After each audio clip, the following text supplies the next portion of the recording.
Olá pessoal, então vamos lá, relembrar o que a gente já viu até agora. A gente falou sobre dor torácica no PS, falamos sobre identificação específica da síndrome coronariana aguda, agora vamos falar sobre eletro. Eletro é muito importante e eu percebo que vocês sempre têm um receio de avaliar, de olhar e ver como que é um eletrocardiograma. Que eletro é muito difícil, que eletro eu não consigo identificar as alterações. A gente está aqui para isso, para poder ensinar vocês a desmistificar esse eletro, principalmente do eletro na fase aguda de um infarto. Para vocês terem uma noção, o eletro, se a gente faz só um eletro no paciente com queixa de dor torácica, ela só tem uma sensibilidade ali, de identificar uma síndrome coronariana aguda de 50%. Mas, se eu faço eletros seriados desse paciente, essa sensibilidade aumenta para até 85%. Então, no eletro, lembrar da importância de não fazer apenas um eletro nesse paciente que vai ficar de observação. Não é aquela dor muito típica, o primeiro eletro veio normal, não simplesmente descarte a possibilidade de síndrome coronariana aguda. A gente pode manter esse paciente de observação e ir seriando eletrocardiograma a cada momento que ele sinta dor ou em horários fixos pré-determinados. A cada 1 hora, a cada 3 horas, a gente pode ir avaliando novos eletros e ver se teve alteração. Certo? Então lembre-se disso. Eletro, a gente não avalia só um, a gente vai fazendo eletro seriado no pronto-socorro para aumentar a nossa sensibilidade. E quais são as principais alterações na síndrome coronariana aguda? Eu posso ter inversão de onda T, eu posso ter elevação do segmento ST, eu posso ter infradesnivelamento do segmento ST e também eu posso ter bloqueio de ramo esquerdo novo. Antigamente a gente usava critérios para poder diferenciar um bloqueio de ramo esquerdo novo de um bloqueio de ramo esquerdo antigo, já prévio desse paciente, que é o critério de Garbosa.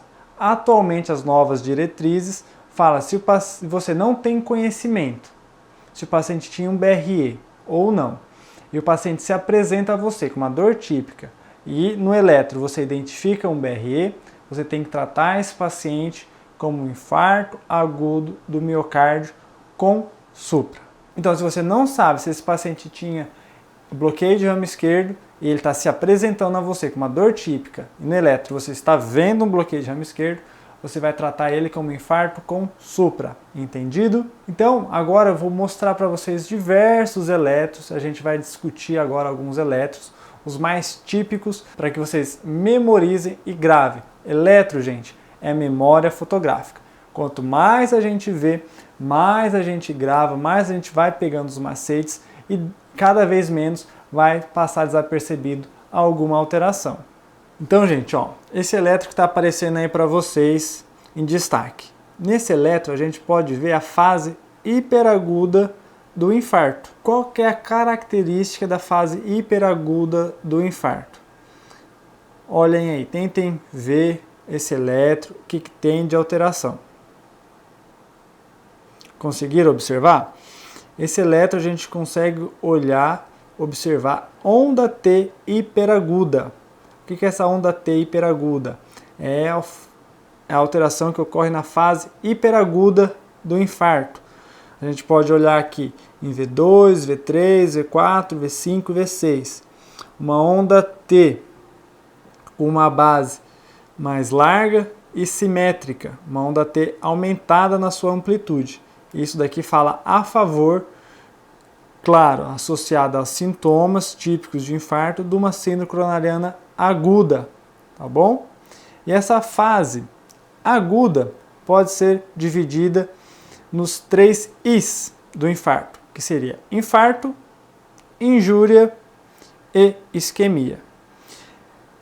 Olhem agora esse eletro. Observem. Nesse a gente consegue olhar a área de infarto, que é representado pela onda Q. Eu tenho um dano irreversível devido a um tempo prolongado de isquemia. E onde que está essa isquemia irreversível? Eu vejo onda Q em D2, D3 e AVF principalmente. É ali provavelmente parede inferior, no qual eu tenho uma lesão irreversível do meu paciente. Agora, o outro I é a injúria, que é representado pelo supra de ST. Eu tenho uma lesão isquêmica que é reversível se eu instituir uma terapêutica adequada. Olhem comigo esse eletro. O que a gente consegue observar nesse eletro? Vamos lá, prestar atenção. Estou dando um tempinho para vocês observarem um eletro. Sempre identificando primeiramente o ritmo, se é um ritmo sinusal, depois eu olho o QRS, depois o segmento ST. Se a gente olhar lá as precordiais, de V1 até V4, o que a gente consegue observar? Uma elevação do segmento ST, bem evidente em V1, V2, V3 e V4. Isso representa o que a gente falou agora há pouco, de ser uma injúria. Agora vamos falar do outro I, que é isquemia, no qual eu tenho alterações da onda T, principalmente a inversão. Eu tenho um sofrimento isquêmico dessa parede, sem uma lesão estrutural ainda. Olhem comigo esse eletro. Olha aí, D1, D2, D3, AVR, AVL, AVF. Agora olha as precordiais. V1, V2, V3, V4, V5 e V6.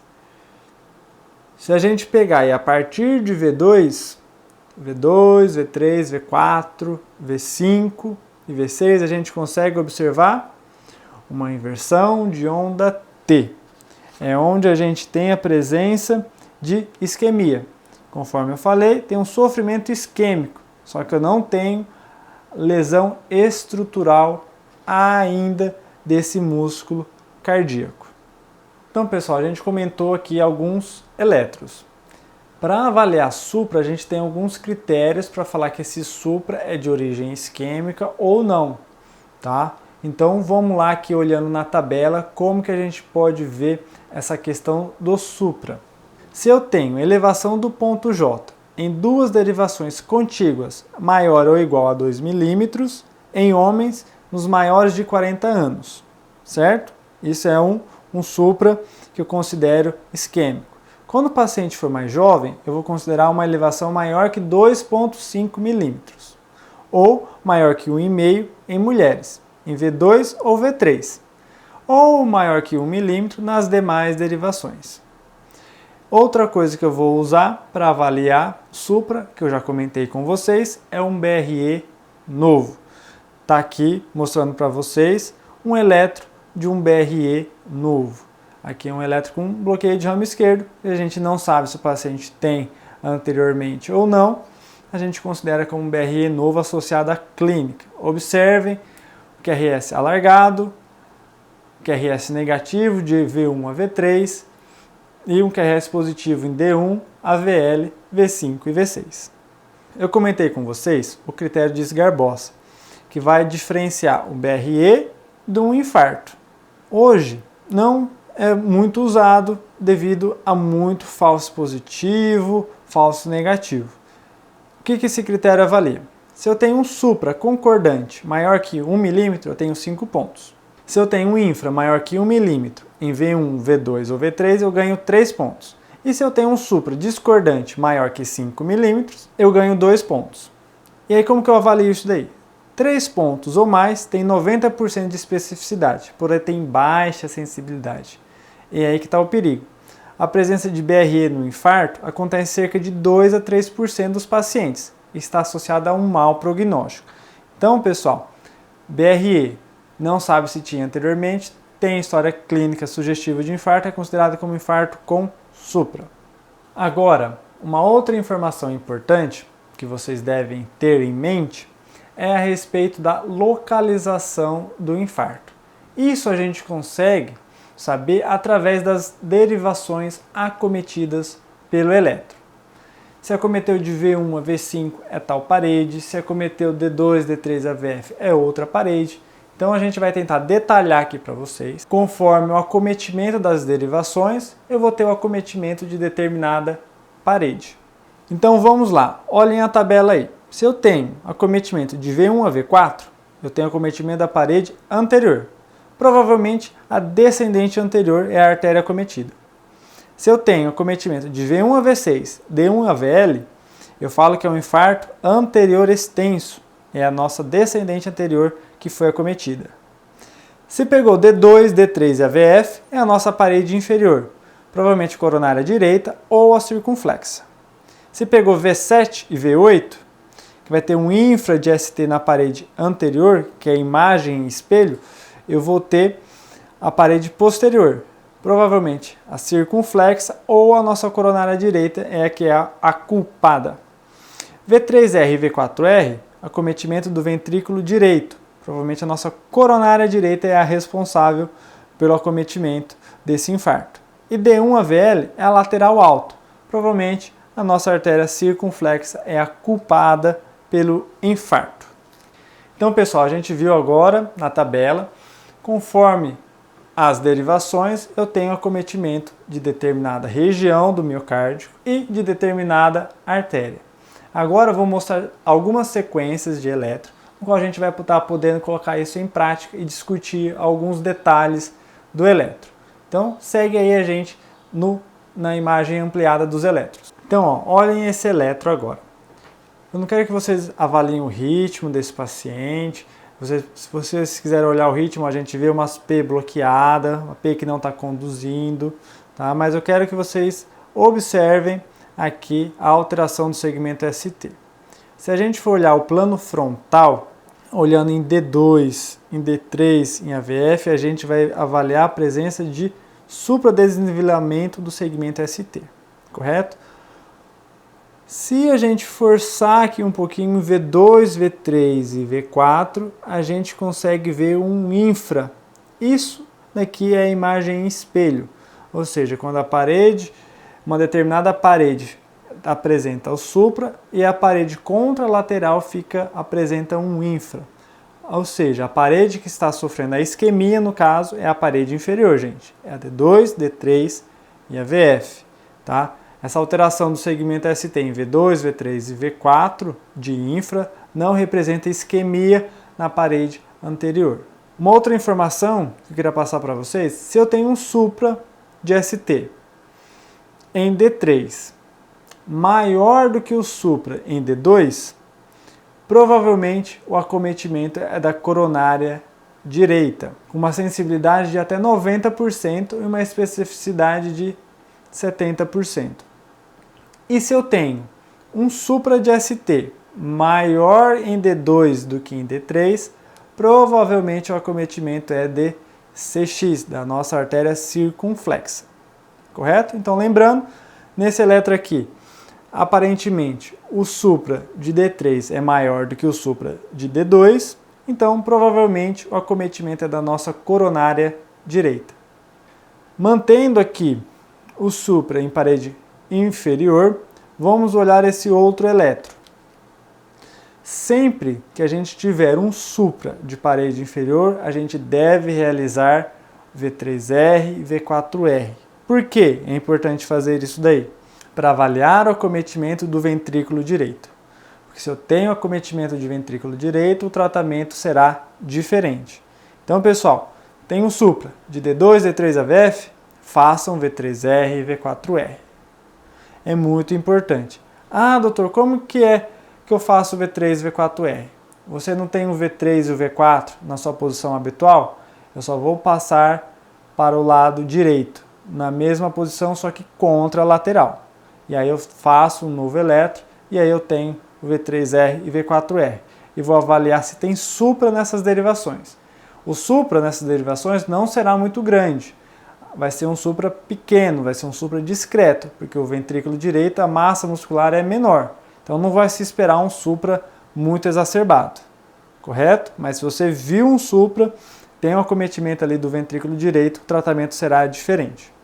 Agora olhem esse eletro.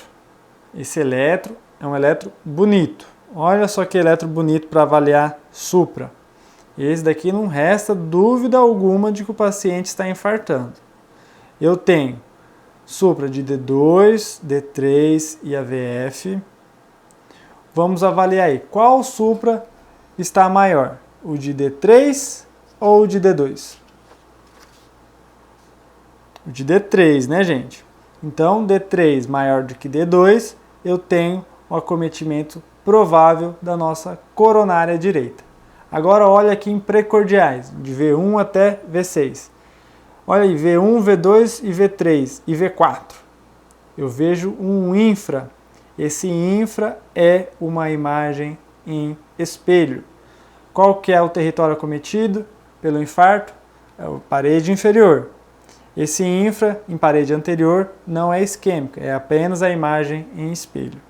Agora, um outro eletro que vocês podem observar aí é a presença do quê? O que esse eletro tem? Observem, não vou falar, vou dar um tempinho para vocês observarem. Vocês devem estar se falando, inversão de onda T.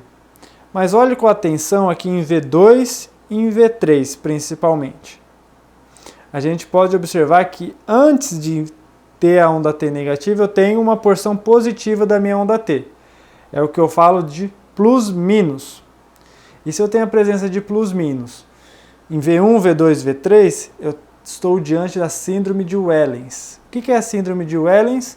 É quando eu tenho uma suboclusão proximal da minha artéria descendente anterior. Então prestem muita atenção a esse paciente. Tem dor, às vezes pode estar com uma instabilidade hemodinâmica, fez o eletro, não tem supra, mas ele vai ter essa característica aqui de plus-minus, que é a onda T, a inicial, porção inicial positiva e depois a sua porção final negativa. Agora, gente, para a gente encerrar, eu quero mostrar aqui, ó, nessas duas imagens ao meu lado, a questão de diferenciar o supra de uma repolarização precoce. Observem aqui que na repolarização precoce, se vocês fizerem aqui, traçarem a linha do segmento ST, eu vou ter como se fosse um sorriso. E aqui no eletro ao lado, no QRS ao lado, se for traçar em cima da linha do segmento ST, eu vou ter como se fosse um boneco triste. Então, pense assim, de uma forma mais fácil. Repolarização precoce, o meu bonequinho vai estar sorrindo. A curvatura do segmento ST estará voltada aqui, como se estivesse sorrindo. E se eu tenho um infarto, uma elevação isquêmica do segmento ST, essa curvatura vai ser como se fosse um boneco triste. Tá? É uma forma mais simplificada para vocês entenderem. Pessoal, a gente pôde discutir alguns tipos de eletro, não tem todos os eletros aqui. Agora, no final, quando eu encerrar a aula, eu vou deixar aqui algumas imagens de eletrocardiograma para vocês irem treinando, irem observando os eletros. Vocês apertem o pause aí no vídeo, fiquem olhando o eletro, tentem dar o diagnóstico, qual parede acometida, qual que é a artéria acometida pelo infarto, para vocês ir treinando. Porque, como eu falei, eletro é treinamento, é memória fotográfica. Quanto mais eletro a gente olhar, mais a gente vai memorizar. Então, terminando essa aula, prossiga aqui mais alguns minutinhos que vai estar passando alguns eletros. Aperta pause, tenta fazer o estudo desses eletros que vai ser de muito proveito para vocês. Tá bom? Então a nossa aula se encerra agora e nossa próxima aula é sobre tratamento do infarto do miocárdio. Então, muito obrigado e tchau, tchau!